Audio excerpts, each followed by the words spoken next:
La Primera Iglesia Bautista de Cumaná presenta Momento de Predicación. El púlpito de la Primera Iglesia Bautista de Cumaná. Un encuentro vital con la palabra de Dios. Bautista de Cumaná. Dios bendiga a la Primera Iglesia Bautista de Cumaná. Amén. Por Plenitud 94.7 FM y también por el canal 75, Fe Televisión en Cable Brasil.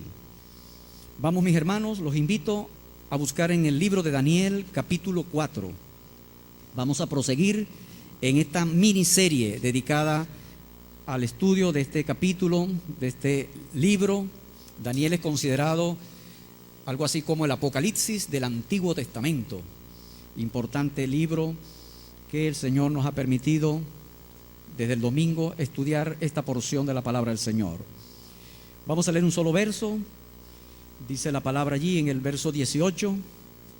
Vamos a leer allí, dice: yo, el rey Nabucodonosor, he visto este sueño. Tú pues, Belsasar, dirás la interpretación de él, porque todos los sabios de mi reino no han podido mostrarme su interpretación, mas tú puedes, porque mora en ti el Espíritu de los dioses santos. Amén. Ahí está la palabra. Padre, pedimos tu guía, tu dirección, para que tu Espíritu Santo nos conduzca a toda verdad. En el nombre de Jesucristo. Amén. Precisamente esta porción de este verso 18 nos lleva a continuar en esta historia de la locura de Nabucodonosor, porque precisamente el texto que acabamos de leer puede producir unas disonancias allí, como cierta extrañeza de lo que allí está planteado en la Biblia, y es precisamente la importancia de este estudio que vamos a hacer hoy, esta predicación basada en esta porción de la Escritura. Recordamos, desde el domingo comenzamos con los primeros 7 versos, recordamos el título de este mensaje: Nuestro Dios Altísimo, fiel y verdadero soberano, reconocer su verdad y justicia quebranta toda altivez. Ese es el título de la predicación que estamos desarrollando en 3 predicaciones desde el domingo pasado, este y el próximo.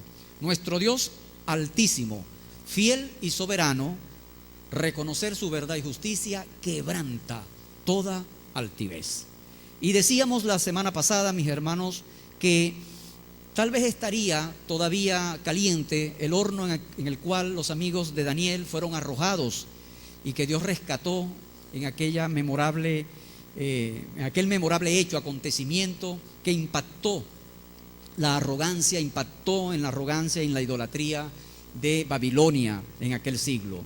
Y era importante ubicar el capítulo 4 como algo que no necesariamente sigue un orden cronológico del capítulo 3, sino más bien un orden teológico de significación que aparece inserto este capítulo allí, y nos hace pensar entonces en que verdaderamente la historia de Israel en relación con los imperios que han acontecido en la humanidad, siempre por lo menos los podemos resumir en 3 aspectos básicos. Número 1, que Dios ha querido utilizar muchas veces estas civilizaciones antiguas, paganas, las utilizó, como de hecho pasó con el caso de Babilonia, para castigar el pecado de Israel, la desobediencia de Israel. Dios siempre procuró un pueblo santo que fuera ejemplo para todas las naciones, pero el pueblo de Israel también se desvió, pecó, se apartó de Dios, siguió inclusive los dioses de esas civilizaciones antiguas y paganas, y Dios las utilizó para que pudieran a través de esas civilizaciones pasar por el horno del juicio del Señor. En segundo lugar, también la historia de esas civilizaciones en relación con Israel nos enseña que Dios desde dentro de esos monstruos, desde esos imperios, Dios también mostró su gloria, Dios mostró su misericordia.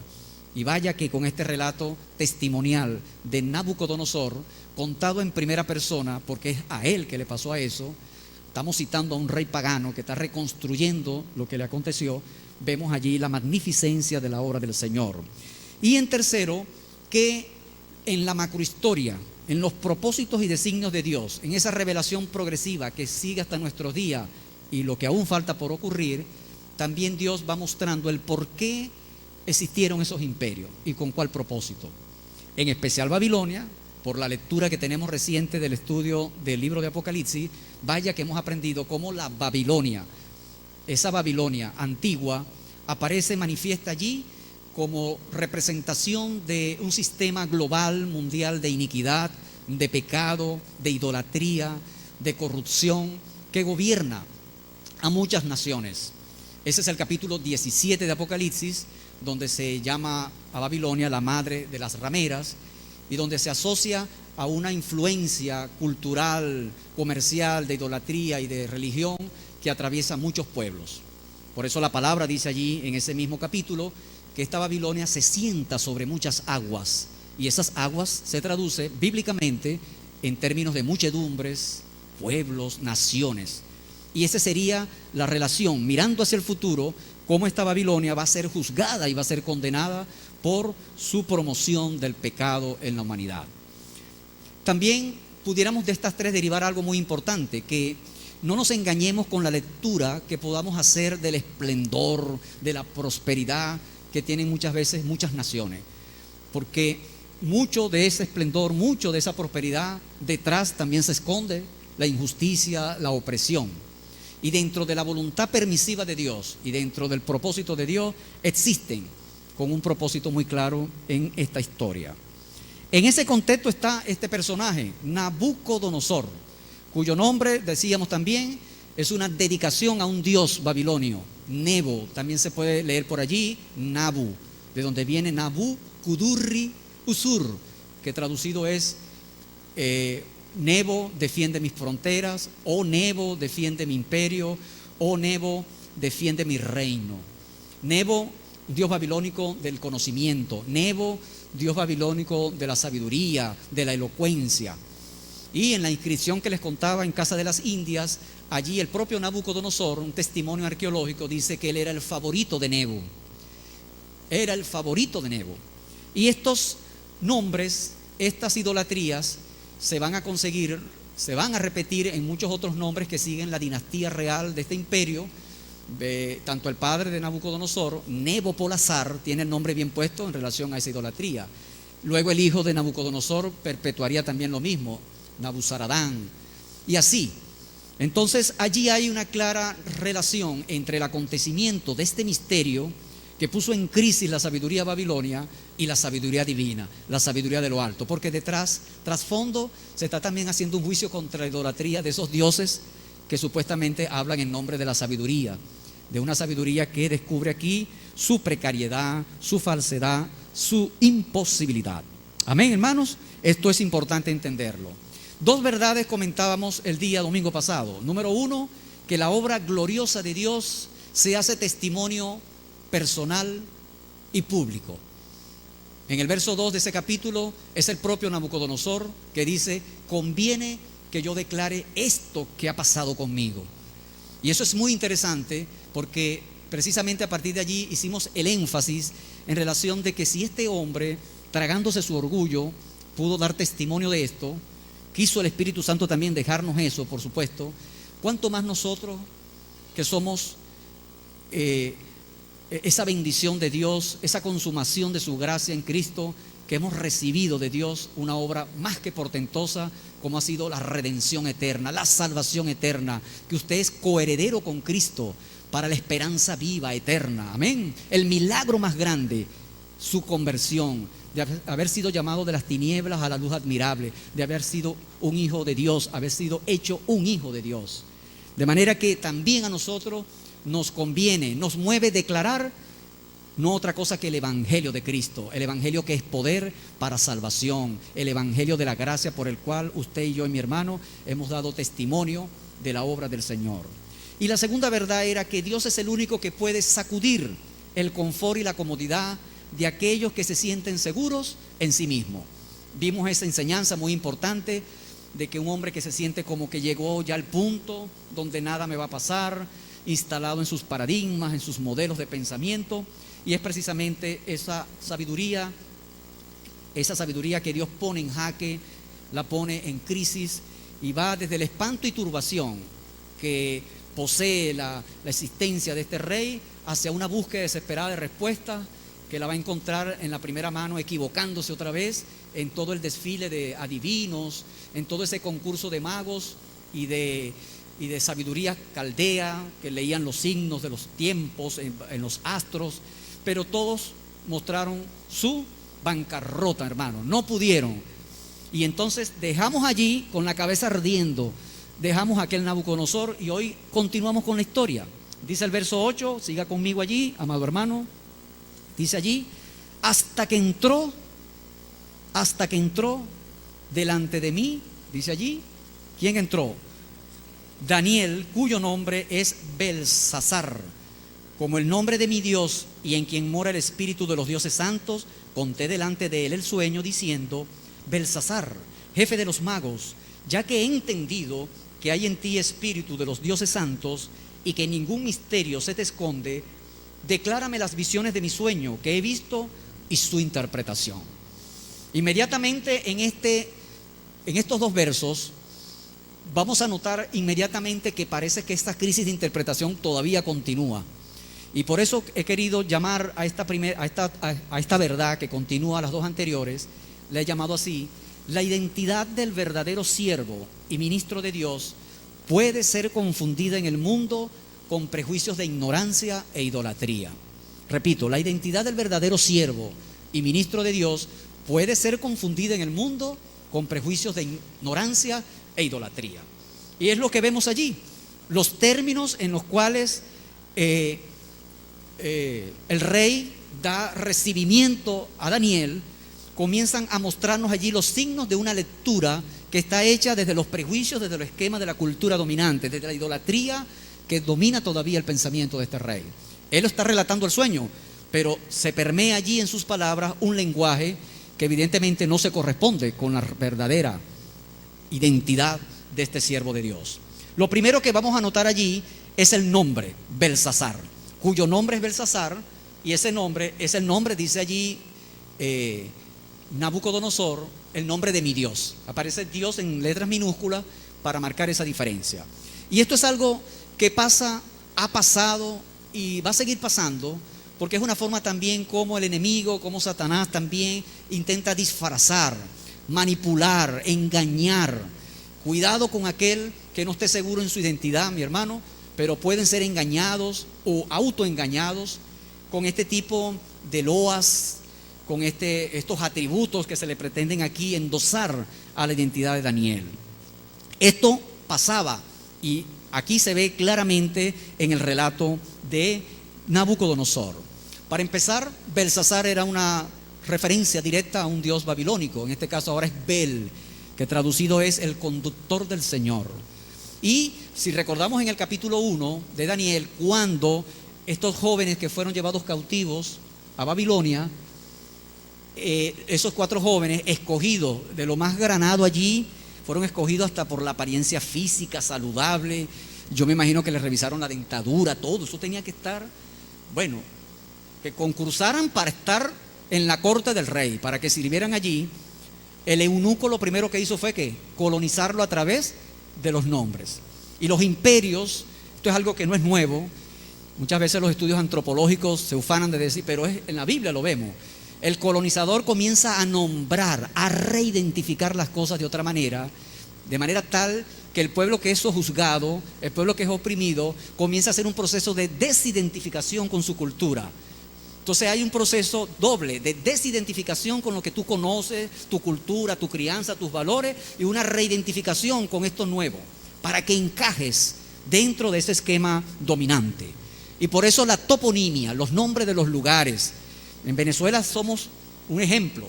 Muchos nombres tienen que ver con el imperio de la colonia y quedan allí para recordarnos eso también. Pero en este caso hay una realidad espiritual de trasfondo. En Misael, en Azarías, en Ananías, que eran los nombres de los muchachos hebreos, al llamarlos Belsasar, Sadrat, Mesat y Abednego, hay esa traducción de ponerlos al servicio de que se reidentifiquen con la idolatría, con la cultura idolátrica de este imperio babilónico. ¿Se entiende, hermanos? Por lo tanto, hay allí un desafío para Daniel. Y Daniel está muy claro, lo vamos a ver, pero en el mundo no necesariamente es así. El ser humano juzga según la apariencia, juzga con lo que ha creído, con base a sus tradiciones. Dice el Señor en Lucas 16:15, que lo que los hombres tienen por sublime delante de Dios es abominación. Y en los nombres a veces se juega en mucha gente. Llamar a un hijo con determinado nombre, una vez se ve allí una dedicación hasta espiritual, una dedicación mitológica. He conocido testimonios de personas que cuando le van a poner un nombre a un hijo, tienen esa intención. Obviamente eso tampoco se traduce como un automatismo, pero hay esa clara disposición de hacerlo de esa manera. Recuerdo un hermano que me contó recientemente que recibió a Cristo, se entregó al Señor, asistió a 2 servicios en una iglesia cristiana evangélica, y cuando su padre se enteró, alarmado, le llamó la atención y le dijo: aquí no se va a hablar más de eso, porque el nombre suyo es Rafael, y se llama Rafael por San Rafael, porque usted fue dedicado a San Rafael. ¿Se da cuenta? Y así mucha gente que piensa. Yo me hubiese llamado Barbarito, porque yo nací un 4 de diciembre, porque decía el almanaque Bárbara. Y si no hubiese sido por mi mamá, o por mi papá, pero ya me tenía enganchado Barbarito. ¿Se imagina el hermano Barbarito?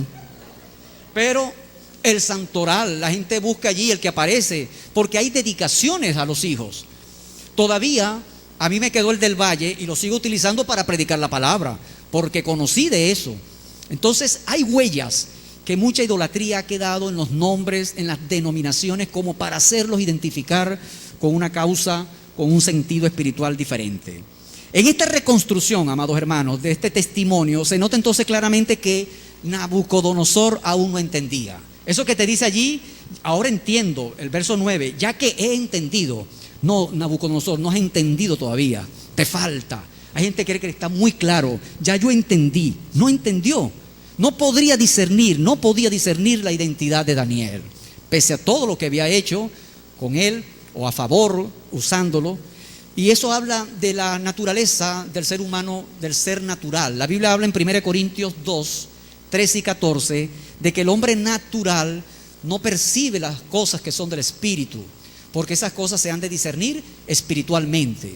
Y es el mismo Espíritu Santo quien convence realmente al mundo de pecado, justicia y juicio. Pero además, explicamos las cosas espirituales a los que son espirituales, porque incluso hay gente carnal, hay gente que a veces les cuesta entender estas verdades, aún dentro de la iglesia, porque también falta crecimiento, falta buscar en la palabra ese discernimiento también claro de las cosas que a veces no pueden interpretar o que son categorizadas en otros términos. Ese hombre de mi Dios, ese en quien mora, fíjese usted, el espíritu de los dioses santos. Mayor politeísmo no podía ser más allí que manifiesto en esta declaración que dice allí Nabucodonosor. Y esto, mis hermanos, no solo ha pasado en el Antiguo Testamento. Yo pongo el ejemplo en el Nuevo Testamento, muy conocido, tal vez usted se va a acordar inmediatamente. Vaya conmigo a Hechos 14, 8, 18. Hechos 14. Y usted se va a dar cuenta aquí que al apóstol Pablo y a Bernabé le pasó lo mismo. Hechos 14, 8 en adelante, esa falsa identificación prejuiciada, idolátrica, ignorante. Dice allí en el verso 8 del capítulo 14 del libro de Hechos que había un paralítico, un cojo de nacimiento que jamás había andado. Y cuando yo hablar de Pablo, viendo Pablo que tenía fe para ser sanado, lo sanó. Dijo a gran voz: levántate derecho sobre tus pies. Y bueno, él saltó y anduvo. Pero la historia no termina allí. La gente, visto lo que Pablo había hecho, alzó la voz diciendo en lengua licaónica. Vean que ya ahí hay una introducción, ahí hay un esquema cultural y también de idolatría, como lo vamos a ver. Y declaran lo siguiente: dioses bajo la semejanza de hombres han descendido sobre nosotros. Bendito sea el Señor, amén. Vea eso. Dioses bajo la semejanza de hombres han descendido sobre nosotros. Ya, listo. Y el sacerdote de Júpiter, cuyo templo estaba frente a la ciudad, trajo unos toros y guirnaldas delante de las puertas, y ya querían ofrecerle un sacrificio, porque llamaban a Pablo Mercurio y a Bernabé lo llamaban Júpiter. Mercurio porque hablaba, por aquello de la hermenéutica de Hermes, que también era un dios griego. Y entonces ellos vieron allí una mitología hecha realidad en esa idolatría. ¿Se da cuenta? La identidad de estos hombres de Dios, falseada, trastocada por la ignorancia y la idolatría.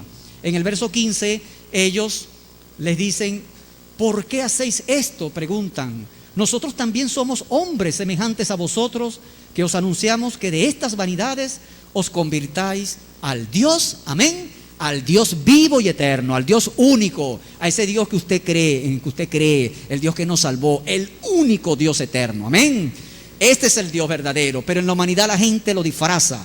Por eso es que nadie puede idolatrar a Dios se le puede solamente amar. Se trata de amar a Dios y no de idolatrar a Dios. La idolatría es pecado, la idolatría es una enajenación, es convertir a Dios en una cosa, en un objeto. Y esto que está aquí demuestra cómo se puede hacer una falsa identificación de estos hombres. La ignorancia, la idolatría, que son formas de incredulidad, no pueden percibir las cosas del Espíritu Santo, la obra del Espíritu Santo. Distorsiona, confunde, se autoengaña y engaña todo aquel que cae en esto. Se cae en idolatría al atribuir a los falsos dioses lo que no es. Este es el caso de Nabucodonosor. Este es el caso de Pablo y Bernabé. Meter la palabra, meter la obra de Dios en el esquema de pensamiento y religiosidad dominante. Sucedió y sigue sucediendo. Como la gente común lee, ve, interpreta lo espiritual, los milagros, cómo ve las obras que Dios hace. Allí se juega mucho de estas cosas que estamos diciendo. Y viene entonces la pregunta: ¿quién era Daniel? Porque entonces la identidad de Daniel sí estaba clara. Este siervo de Dios estaba claro en lo que era. Y lo podemos identificar en tres aspectos importantes que no tienen orden de prioridad. La primera sería que es un profeta de Dios. Profeta de Dios, atestiguado y confirmado por el propio Maestro Jesús, el propio Señor Jesucristo en Mateo 24:15, refiriéndose a los acontecimientos que le preguntan allí de las señales del fin de los tiempos o las señales del fin. Se refiere y cita y llama a Daniel como profeta, el profeta Daniel. En Daniel 1:17 al 20 también vemos que Dios le otorgó dones e inteligencia. Daniel estaba claro que eso no era porque ellos habían estudiado mucho, que lo hicieron desde el punto de vista cultural, fueron educados en la literatura, en el conocimiento de esta cultura, pero el versículo 17 del capítulo 1 dice: a estos 4 muchachos Dios les dio conocimiento e inteligencia en todas las letras y ciencias, y Daniel tuvo entendimiento en toda visión y sueños. Y el versículo 20 dice: en todo asunto de sabiduría e inteligencia que el rey les consultó, los halló 10 veces mejores que todos los magos y astrólogos que había en todo su reino. ¿Para la gloria de quién? Para la gloria de Dios, para la gloria del Señor. Daniel también era humilde y estaba claro del señorío de Dios en su vida para revelar misterios según el propósito de Dios. Vaya conmigo al capítulo 2, versículos 27 y 30, dice la palabra: Daniel respondió delante del rey, diciendo: el misterio que el rey demanda, ni sabios, ni astrólogos, ni magos, ni adivinos lo pueden revelar al rey. Pero hay un Dios en los cielos, el cual revela los misterios, y él ha hecho saber al rey Nabucodonosor lo que ha de acontecer en los postreros días. He aquí tu sueño y las visiones que has tenido en tu cama.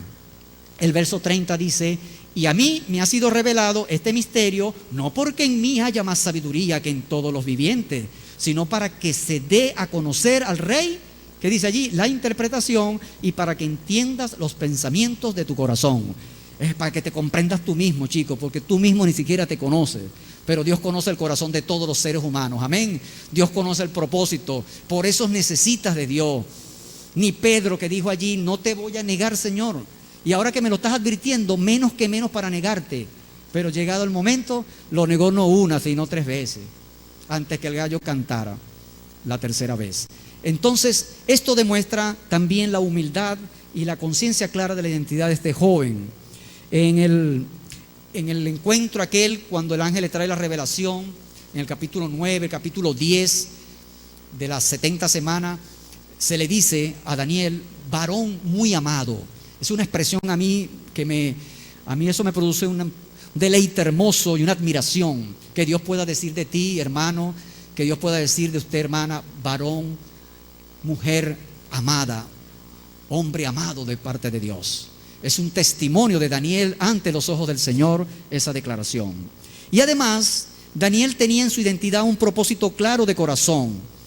Era un hombre de oración, era un hombre de buen testimonio, vivía en santidad y podía glorificar a Dios hablando siempre verdad. Esto es muy importante. La identidad habla de que usted se haga la pregunta y tiene que resolverla ya. ¿Quién es usted? Usted es un hijo, usted es una hija de Dios. Cantábamos hace poco, ahí, yo soy un hijo de Dios. El primer canto decía, yo soy un hijo de Dios. Tenga conciencia de eso cuando usted camina, cuando usted anda, su testimonio. No olvidarse de quién es, quién lo llamó a usted. La palabra dice, no me elegisteis vosotros a mí, sino que yo os elegí a vosotros para que llevéis fruto y vuestro fruto permanezca. Además, es la presencia, es el sello del Espíritu Santo y no la presencia de unos dioses, como decía Nabucodonosor, lo que le daba a Daniel ese sello especial. Es por el poder del Espíritu Santo. Y en esto la iglesia es lo que él tiene como distintivo, como sello, la presencia del Espíritu Santo. En Romanos 8:9 las palabras nos recuerda, Romanos 8:9, que si alguno no tiene el Espíritu de Dios, sencillamente no es de Él. El Espíritu Santo que mora en usted nos ha hecho salvo. El Espíritu Santo que mora en usted lo ha sellado para ser hijo de Dios, para ser redimido de Dios, para demostrar allí la garantía de Dios de salvación para con usted. Eso es importante tenerlo en cuenta. No lo podemos olvidar, mis hermanos. La identidad del verdadero siervo y ministro de Dios, entonces puede ser confundida con prejuicios de ignorancia y de idolatría. No se deje engañar si alguien viene a tratar de endosarle otros nombres. Mantenga su claridad, su identidad, no solamente con Cristo, con sus sacrificios, sus padecimientos, sino su identidad en Cristo. Como dice la palabra, si alguno está en Cristo, nueva criatura es. Las cosas viejas pasaron, he aquí, todas son hechas nuevas. Y el sello de Dios está firme. Conoce el Señor a los que son suyos y apártese de iniquidad todo aquel que invoca el nombre del Señor. Segunda de Timoteo 2:16. Eso es palabra del Señor. Pero hay falsos maestros. Usted se va a encontrar con falsas doctrinas en estos postreros tiempos que hablan mal de cosas que no entienden, dice segunda de Pedro 2:12. Y Nabucodonosor es este ejemplo. Él dice, yo he entendido que hay en ti espíritu de los dioses, pero estaba todavía en una errónea identificación. Estaba todavía en esa misma crisis de interpretación. Y si hubiese sido así, ¿por qué buscaste, Nabucodonosor, a los sabios y adivinos? ¿No será acaso que abrigabas que por allí estaba la respuesta? Es así como vemos la contradicción de este hombre. En segundo, mi hermano, compartir contigo esta segunda verdad. De las visiones reveladas hay una única interpretación y un consejo para reafirmar la verdad y la justicia gloriosa, soberana de nuestro Dios. Pudiéramos resumirlo así. Hay visiones, hay sueños que ahora se le encarga a Daniel interpretar, pero para esto va a haber una sola interpretación y un solo consejo que va a reafirmar la verdad, la justicia y la gloriosa soberanía de nuestro Dios. Vamos a verlo en los versos que siguen. Vayamos otra vez a Daniel capítulo 4 y usted va a leer conmigo.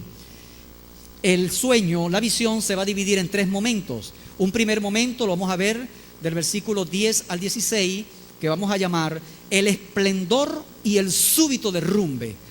Por eso entendemos el espanto de aquel sueño, porque si el sueño se hubiese quedado hasta el versículo 12, todo estuviera feliz. Es un sueño para despertarse flotando, pero se transforma en pesadilla, se transforma en un espanto por lo que viene a continuación.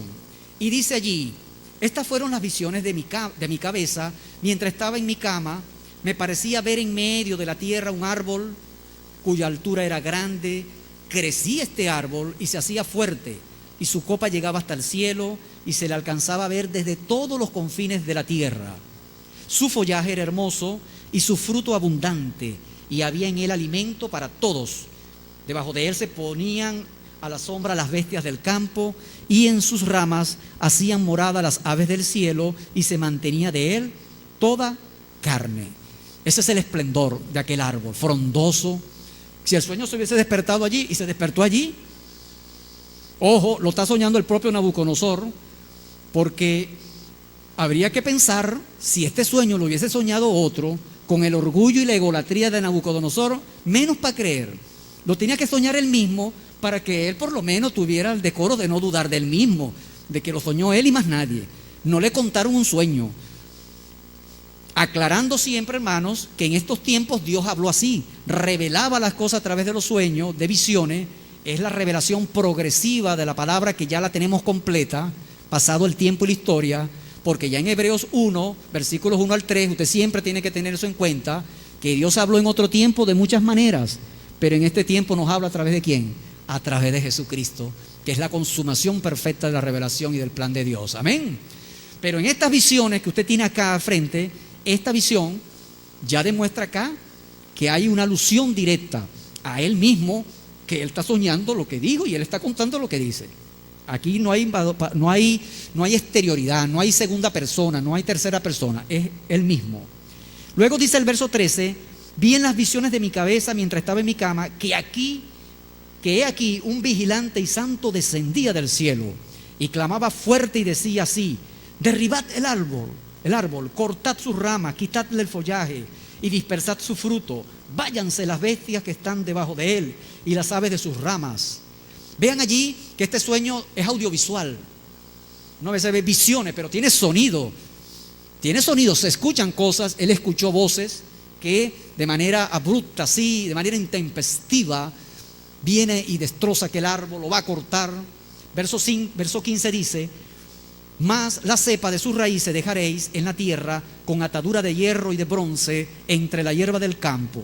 Sea mojado con el rocío del cielo y con las bestias sea su parte entre la hierba de la tierra. Su corazón de hombre sea cambiado y le sea dado corazón de bestia. Pasen sobre él 7 tiempos. Hasta allí vemos que está el esplendor y el súbito derrumbe de este rey en este sueño. Lo que está ahora en el verso 17 es la sentencia solemne y la declaración universal del señorío soberano de Dios. Continúo leyendo. Verso 17 dice: la sentencia es por decreto de los vigilantes y por dicho de los santos la resolución, para que conozcan los vivientes que el Altísimo gobierna el reino de los hombres y que a quien él quiere lo da y constituye sobre él al más bajo de los hombres. Allí encontramos en ese verso tanto la sentencia solemne, que después Daniel, todavía no hemos entrado en la interpretación, este es el relato del sueño, por lo tanto vemos allí que hay ciertas falsas identificaciones que se están haciendo, pero ya vamos a ver que Daniel va a corregir algunas cosas acá. Resalta una sentencia y resalta también, hermano, la declaración universal de la soberanía de Dios. Está muy clara allí en esa expresión. Y eso hay que tenerlo muy en cuenta, sobre todo porque cuando se habla del gobierno de los hombres, ha sido polémico entender por qué se han constituido ciertos gobiernos, ciertos reinados, ciertas hegemonías en el tiempo, a veces por años. Y esto tiene varias lecturas, bíblicamente hablando. El propio Jesús, estando en pleno apogeo del Imperio Romano, que oprimía, porque el Imperio Romano no era cualquier cosa, declaró aquella verdad memorable que dice: dad al César lo que es del César y a Dios lo que es de Dios. Ahora, los problemas vienen cuando quieren demandársele a Dios lo que no es, ¿verdad? O cuando el César pretende también demandarle a Dios cosas que no está llamado a demandar. Eso nos ayuda a un criterio de entender de qué trata esto.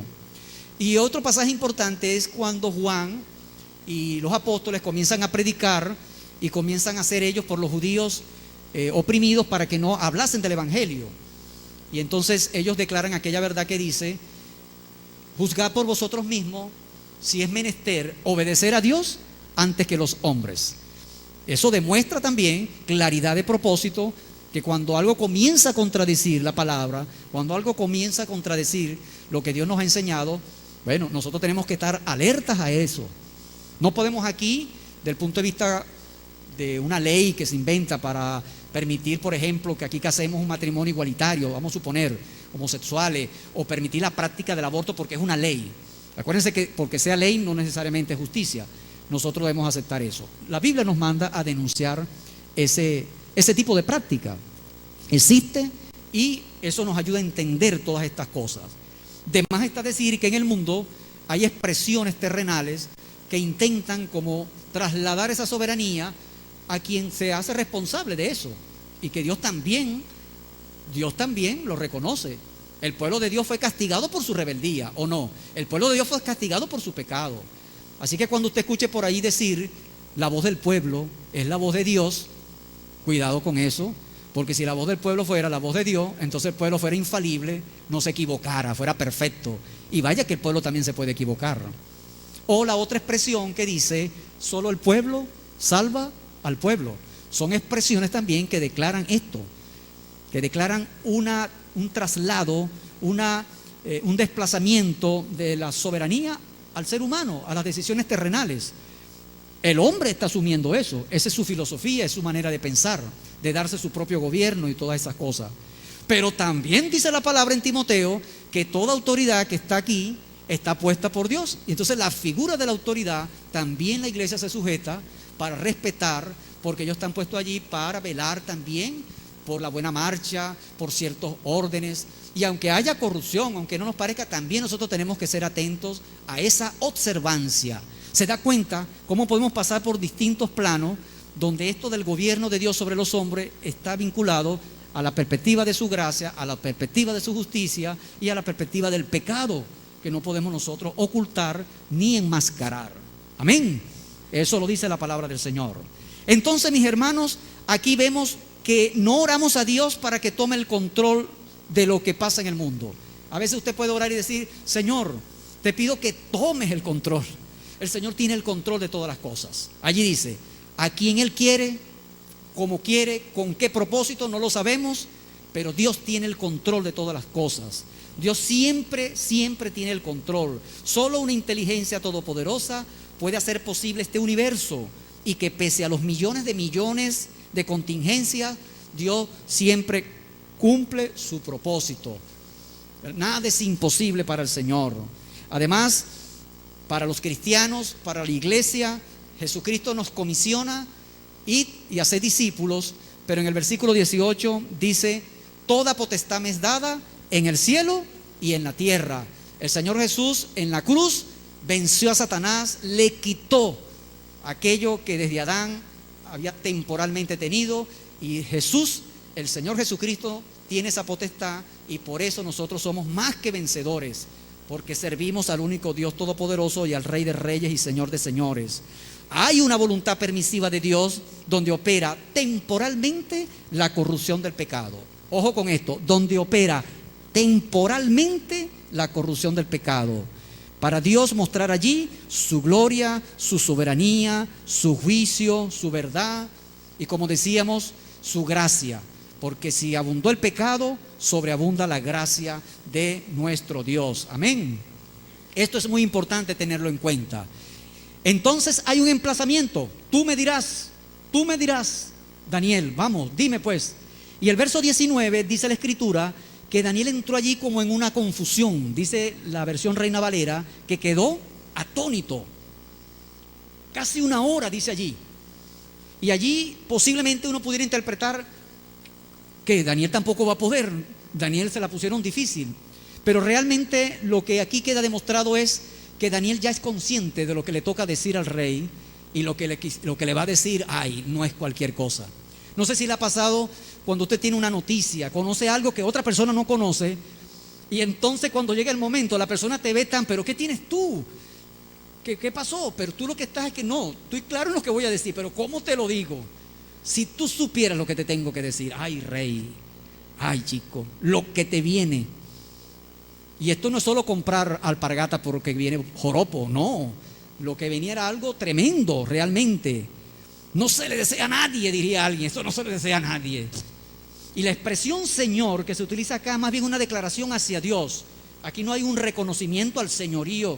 Es casi una exclamación, Señor mío. Hay algunas traducciones que dicen que Daniel exclamó, pues. Y le dice entonces, mira, eso que te voy a contar sea para tus enemigos. Y diría alguien por allí, ni al enemigo peor se le desea eso.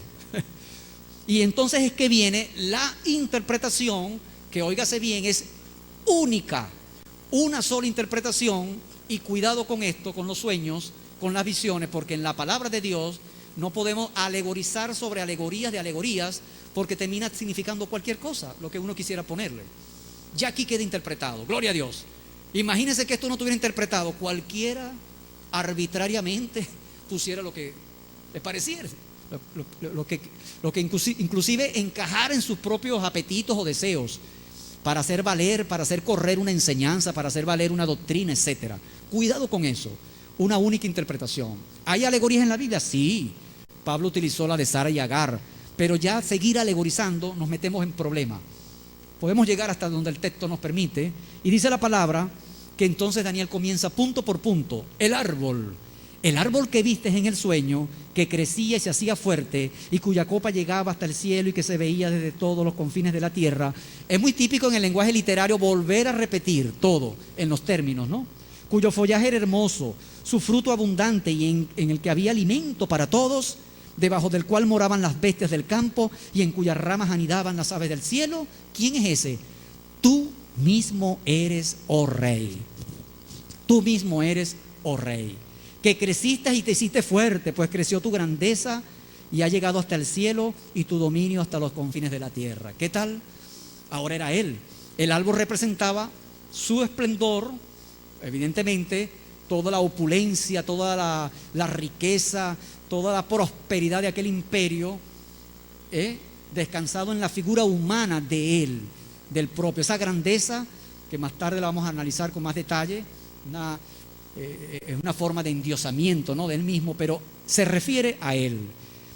Y en cuanto a lo que vio el rey, un vigilante y santo que descendía del cielo, que dice: cortad el árbol y destruirlo, mas la cepa de sus raíces dejaréis en la tierra, con atadura de hierro y de bronce, en la hierba del campo, y sea mojado con el rocío del cielo, y con las bestias del campo sea su parte, hasta que pasen sobre él 7 tiempos, que se traducen, algunos lo traducen en 7 años. Esta es la interpretación, oh Rey. ¿Y la sentencia de quién? Del Altísimo, que ha venido sobre mi Señor el Rey. Como título de cortesía le dice eso. Fíjese un detalle importante: el árbol y la sentencia. La sentencia ahora es corregida. La sentencia no era por decreto de unos ángeles, de unos vigilantes, sino que la sentencia viene ¿de quién? De Dios. Y teológicamente hablando, solamente el Padre Celestial dicta sentencia, solamente el Padre Celestial decreta, solamente el Padre Celestial expresa sus designios. No le es dado a los ángeles, no es dado a un Dios, bueno, eso era precisamente la idolatría, pronunciar sentencia, pronunciar juicio. Todo viene de parte del Señor. Eso tenemos que tenerlo muy en cuenta.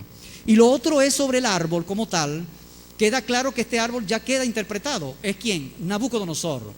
Pero si acaso nosotros pudiéramos pensar fuera de esto, en otros árboles, porque en la Escritura se compara al ser humano también con árboles, pondría 3 ejemplos rápidamente. El número 1 está en el Salmo 1, que dice: bienaventurado el varón que no anduvo en consejo de malos, ni en silla de escarnecedores se ha sentado, sino que en la ley de Jehová está su delicia, y en su ley medita de día y de noche. Será como árbol, que dice allí, plantado junto a corrientes de aguas, que da su fruto a su tiempo, y todo lo que hace prosperará.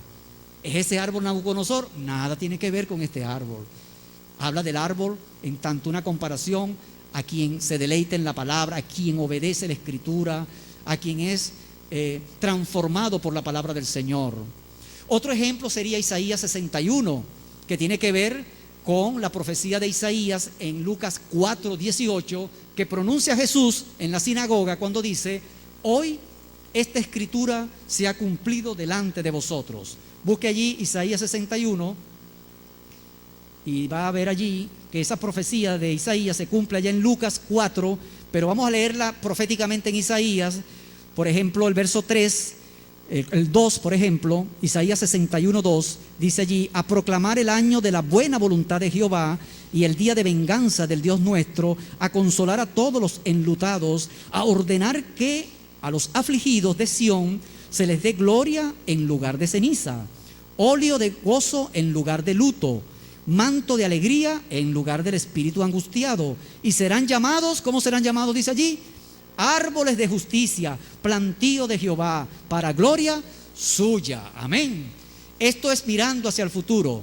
Y si usted se va al Evangelio de Juan, capítulo 15, el ejemplo más conocido, usted lo ha conocido, lo ha escuchado. Yo soy la vid, dice el Señor, vosotros los pámpanos. El que permanece en mí y yo en él, este lleva mucho fruto, porque separados de mí, nada podéis hacer. Amén. Entonces sí tenemos en otro contexto un contraste con este árbol de injusticia al cual se refiere este sueño de Nabucodonosor. Nuestra identidad está más clara, hermanos, nosotros los que hemos creído y hemos alcanzado este siglo. Por eso Pedro dice: vosotros sois nación santa, pueblo adquirido por Dios, para que anunciéis las virtudes de aquel que nos llamó de las tinieblas a su luz admirable. Eso es algo hermoso, es palabra del Señor.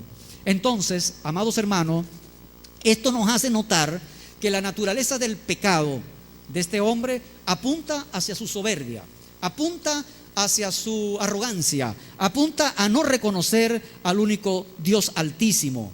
Hasta que conozca, dice el verso allí, hasta que conozca que el Altísimo tiene dominio en el reino de los hombres y que lo da a quien Él quiere. Hasta que suceda eso, no verás, no saldrás de esta locura en la que vas a entrar.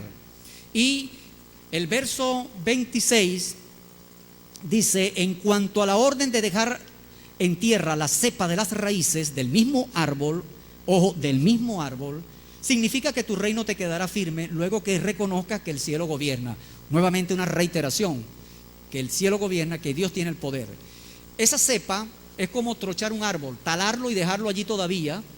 Y yo decía que se parece a un cuadro donde usted puede ver, ya que este hombre va a ser transformado en una especie de bestia, allí estando en las hierbas, comiendo como los animales, parecía como la imagen de un botalón. Los que saben de la cultura llanera, el botalón es un palo de horqueta que se coloca en el centro y allí se amarran a las bestias, allí se doman, se amarran los caballos cuando están cerreros, cuando están todavía ariscos, se amarran y se doman allí. Es una imagen realmente para nuestro tiempo ver a aquel hombre encadenado a una cepa y en el medio como si fuera una especie de botalón, donde al mismo tiempo eso va a retoñar, porque Dios le promete restaurarlo, porque el tiempo tampoco se ha cumplido. Todavía falta para que se cumplan los 70 años. Este rey va a mandar por 43 años, va a morir a los 72. Es a Belsasar quien le va a tocar recibir al imperio persa para que Babilonia caiga, pero a él le toca esta enseñanza y por lo tanto es un tiempo transitorio. Entonces debe resurgir. Y entonces uno ve la imagen de un tronco allí retoñando y al mismo tiempo con cadenas, como mostrando esa doble mirada de que Dios lo estaba domando, porque a las bestias se le doma. A las bestias se le doma, pues se tiene que domesticar allí. Pues hay una imagen que podría ser una lectura realmente pavorosa para aquella gente, para aquellos súbditos que ese rey tenía. Entonces, mis hermanos, esto nos enseña muchas cosas sobre la arrogancia del ser humano, de cómo Dios puede hacer cosas que nos sorprenden para mostrar allí su gracia y misericordia al mismo tiempo, pero también para revelar cómo es el corazón humano, como lo vamos a ver en la próxima predicación el próximo domingo. Aquí hay algo para terminar, una última verdad. Por tanto, oh rey, versículo 27, dice allí Daniel: acepta mi consejo, tus pecados redime con justicia y tus iniquidades haciendo misericordia para con los oprimidos, pues tal vez será eso una prolongación de tu tranquilidad. Y por eso cierro con el tema del consejo. Me ha llamado esto: acepta el consejo de Dios. Termino con esta verdad: acepta el consejo de Dios.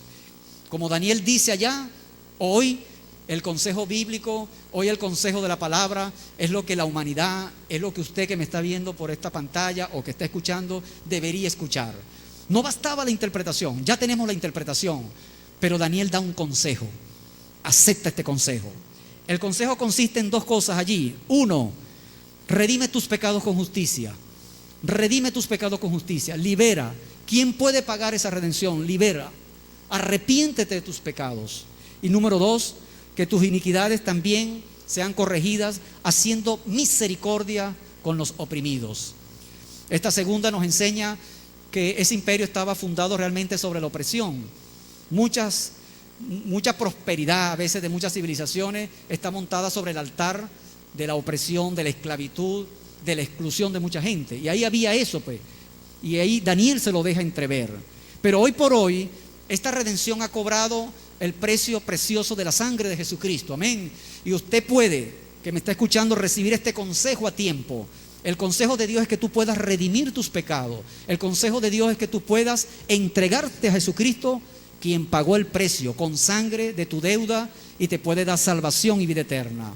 Entonces, así como Nabucodonosor decía, me conviene que declare lo que Dios ha hecho conmigo, te conviene ahora que aceptes este consejo de Dios, este consejo que se le da a Nabucodonosor y que retumba en nuestro tiempo para nosotros que tenemos el evangelio de la gracia redentora.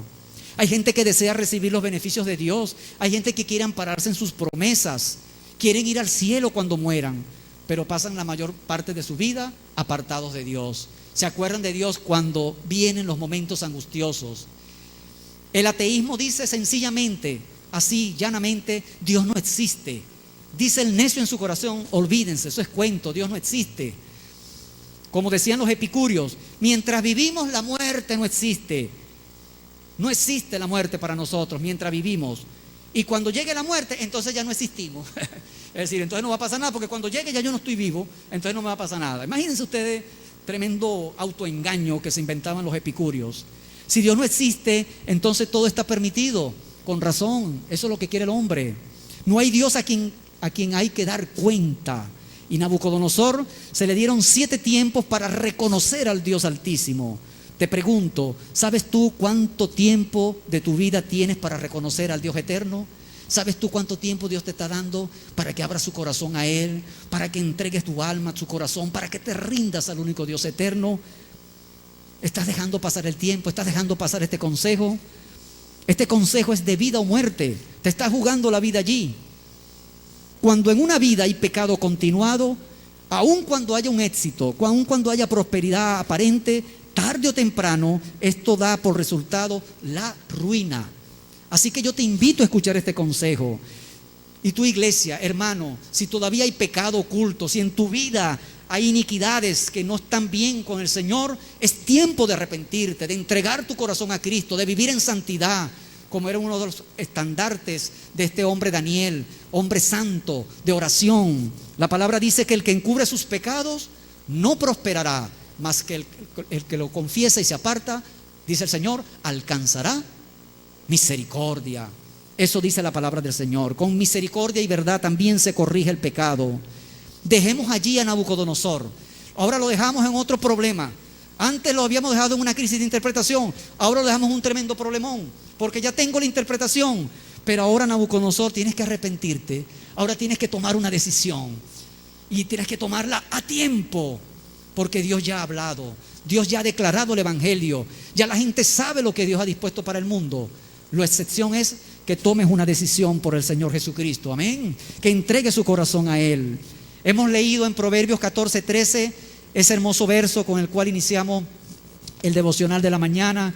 Dice allí la palabra en Proverbios 14:13.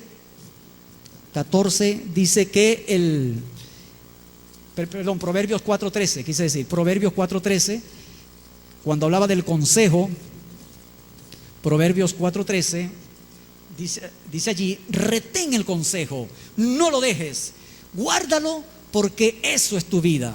¿Quieras tú retener este consejo que da Daniel a Nabucodonosor en aquel tiempo, pero que hoy por hoy no es otra cosa que el evangelio de Cristo, que recibas la palabra? Eso es tu vida, que recibas al Señor, que encuentres en Cristo redención de pecados, que puedas ser libertado de una vez de esas cadenas que simbolizan la opresión, la esclavitud de una naturaleza pecaminosa. El hombre no puede pagar su propio rescate, que es esa redención. Jesús sí la pagó por nosotros, hermanos. Sí la pagó por ti y por mí. Colosenses 1:13 al 14 dice, el cual nos ha librado de la potestad de las tinieblas y trasladado al reino de su amado Hijo, en quien tenemos redención por su sangre, el perdón de pecados. Amén. Gloria al Señor por esta palabra. Acepta este consejo. Hemos visto la identidad del verdadero siervo, del verdadero ministro de Dios puede ser confundida en el mundo por prejuicios de idolatría y de ignorancia. Hemos visto que de las visiones reveladas hay una única interpretación, pero también un consejo a tiempo para reafirmar la verdad y la justicia de la gloriosa soberanía de Dios. acepta este consejo, busca al Señor, toma una decisión, arrepiéntete de tus pecados a tiempo y busca vivir una vida agradable para Él. Puede levantarse. Señor, alabado y glorificado sea tu nombre. En esta hora, Padre, mira por aquel, Señor, a quien también le haces llegar este consejo hoy. Redime tus pecados, deja tus iniquidades y ven al Dios Altísimo, al quien tienes que reconocer. Quebranta toda altivez y ven al único Dios vivo en el cual solamente tienes perdón, redención y vida eterna. Si has entendido, si Dios te ha permitido entender esta verdad, di estas palabras desde tu corazón. Señor, te reconozco a ti, Dios Todopoderoso. Creo que tu Hijo Jesucristo pagó el precio de mi rescate, me ha dado redención, que murió en la cruz por mis pecados y que resucitó para darme vida eterna. Te recibo, Jesús, como mi único y suficiente Señor y Salvador de mi vida. Amén. Y a ti, iglesia, avanza. El consejo de Dios permanece. El sello de Dios está firme, conociendo el Señor a los que son suyos. Limpiemos nuestras vidas, santifiquémonos, porque todas las cosas están abiertas y desnudas a aquel a quien tenemos que dar cuenta. Gloria sea tu nombre. Gracias, Señor, porque nuestra identidad en Cristo está clara. Somos hijos de Dios, somos nación santa, somos pueblo adquirido para anunciar tus virtudes, para llevar tu palabra a este mundo perdido. Gracias te damos, Padre, en el nombre de Jesús. Amén y amén. La Primera Iglesia Bautista de Cumaná presentó Momento de Predicación, un encuentro vital con la palabra de Dios. El púlpito de la Primera Iglesia Bautista de Cumaná.